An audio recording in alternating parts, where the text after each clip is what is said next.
What if I told you that everything you see around you, every city, every road, every smartphone, every law, every school, every hospital, started with a single moment, 12,000 years ago?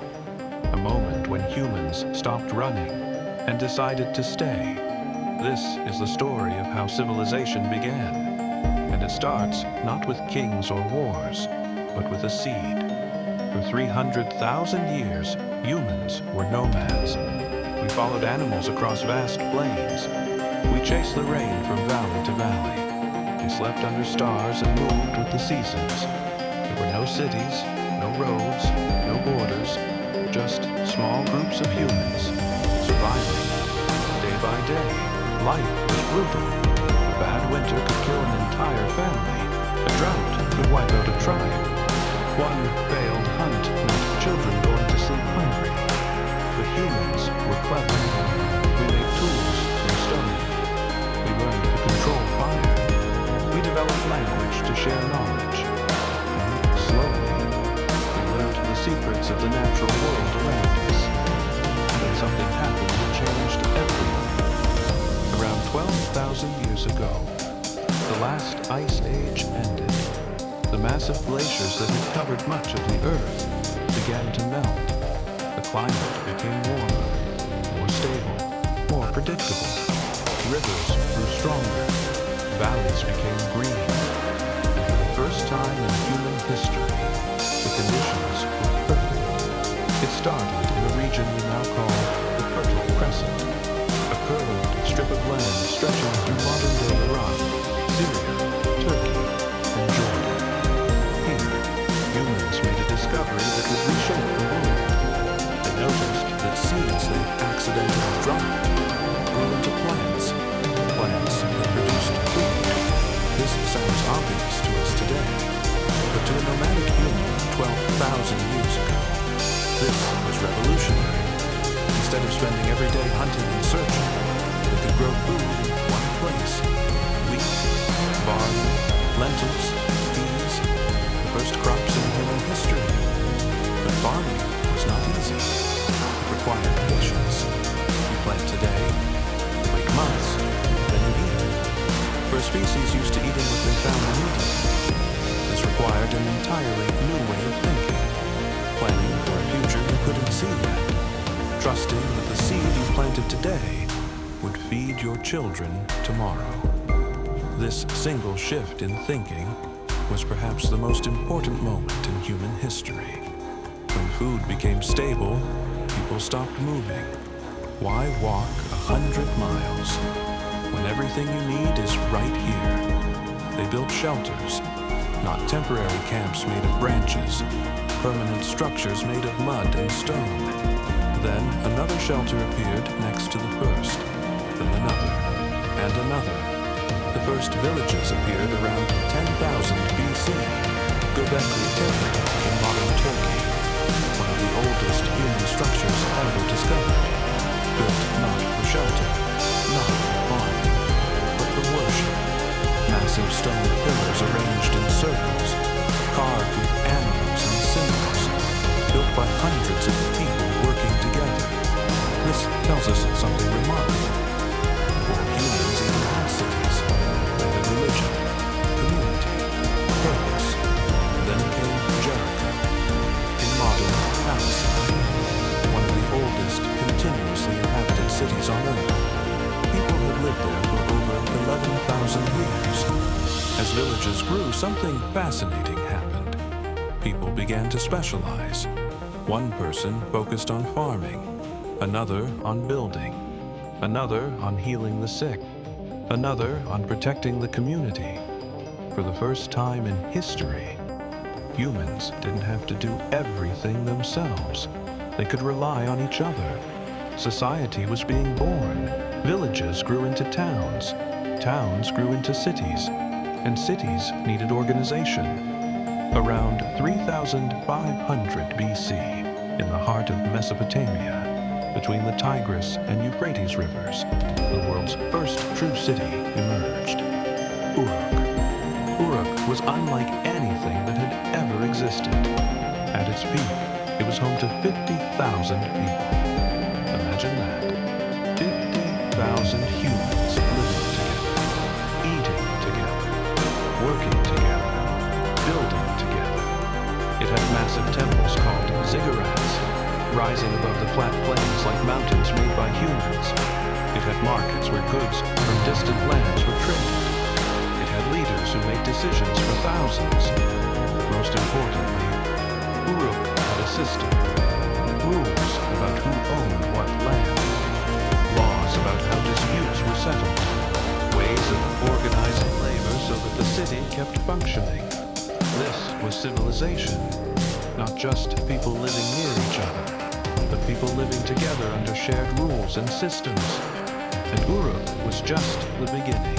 Soon, cities appeared across Mesopotamia, each one larger, more complex, more organized. Humanity had crossed a threshold it would never return from. But how do you manage 50,000 people? How do you track food supplies? How do you record who owns which field? How do you remember what was agreed in a trade meeting 3 months ago? You can't keep it all in your head. You need to write it down.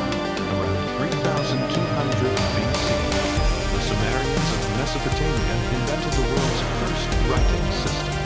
They called it wedge-shaped marks pressed into wet clay tablets. Here is the most surprising thing about it. Writing was not invented for poetry, not for stories, not for history. It was invented for accounting. The earliest clay tablets we have found record things like 29 measures of barley received from the storehouse, 7 sheep delivered to the temple, simple records of trade and inventory. But writing became something far greater than its creators ever imagined. It became memory, permanent, transferable, immortal. For the first time in human history, knowledge didn't die with the person who held it. It could be written down, copied, shared, studied centuries later. Writing allowed humans to build on each other's knowledge across generations. A farmer in 3000 BC could teach a farmer in 2000 BC without ever meeting them. This was perhaps the second greatest invention in human history, after civilization itself. Once cities and writing existed, everything accelerated. Trade routes connected distant civilizations. Ideas traveled with merchants across deserts and seas. A discovery in one city reached another within years. Mathematics emerged to measure land after floods. Astronomy emerged to predict seasons for farming. Medicine emerged to heal the sick in crowded cities. Architecture emerged to build structures that lasted centuries. Egypt arose along the Nile around 3100 BC. A civilization so powerful and organized that it built structures we still cannot fully explain today. The Great Pyramid of Giza, built around 2560 BC, 2.3 million stone blocks, some weighing 80 tons, aligned perfectly with the stars. Meanwhile, on the other side of the world, the Indus Valley civilization was building some of the most advanced cities of the ancient world.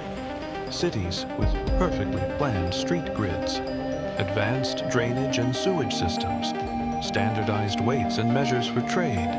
Cities so well planned that modern engineers are still impressed. In China, civilization developed independently. Its own writing, its own cities, its own systems. Proof that civilization was not a single invention. It was a natural result of human potential.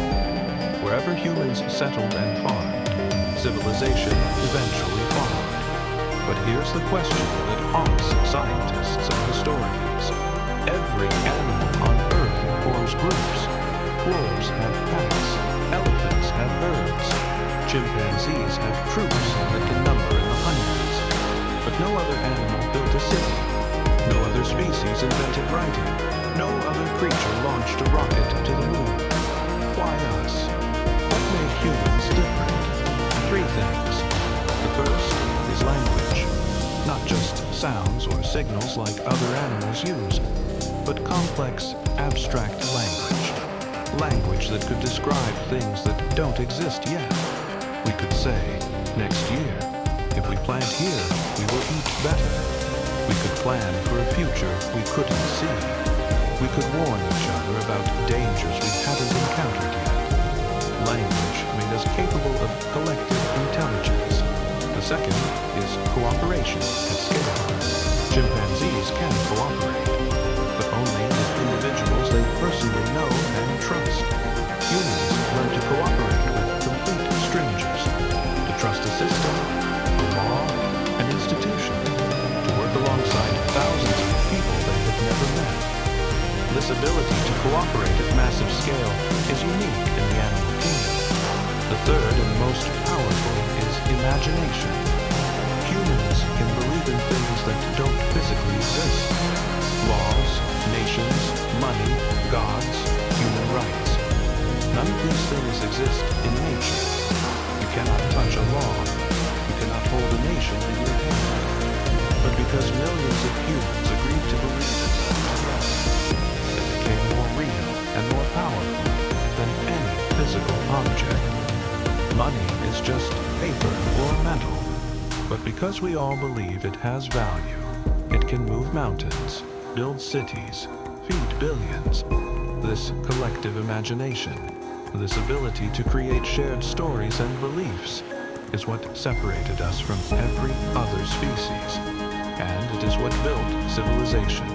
12,000 years ago, a human dropped a seed, maybe by accident while carrying food back to camp, maybe on purpose, curious about what would happen.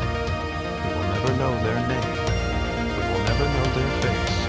But that single act started a chain of events that led to every city ever built, every book ever written, every discovery ever made, every life ever saved by medicine, every dream ever achieved by a human being. Civilization didn't begin with powerful kings. It didn't begin with great armies or mighty empires. It began with ordinary people. People who were cold and hungry and afraid. People who looked at the world around them and decided to do something about it. They planted seeds. They built shelters. They formed communities. They created laws and systems and writing so that the knowledge they gained would not die with them. They built something larger than themselves. Something that would outlast them by thousands of years. And here we are today, still building, still planting seeds, still imagining a better future. The story of civilization is not finished. It is still being written, and you are part of it.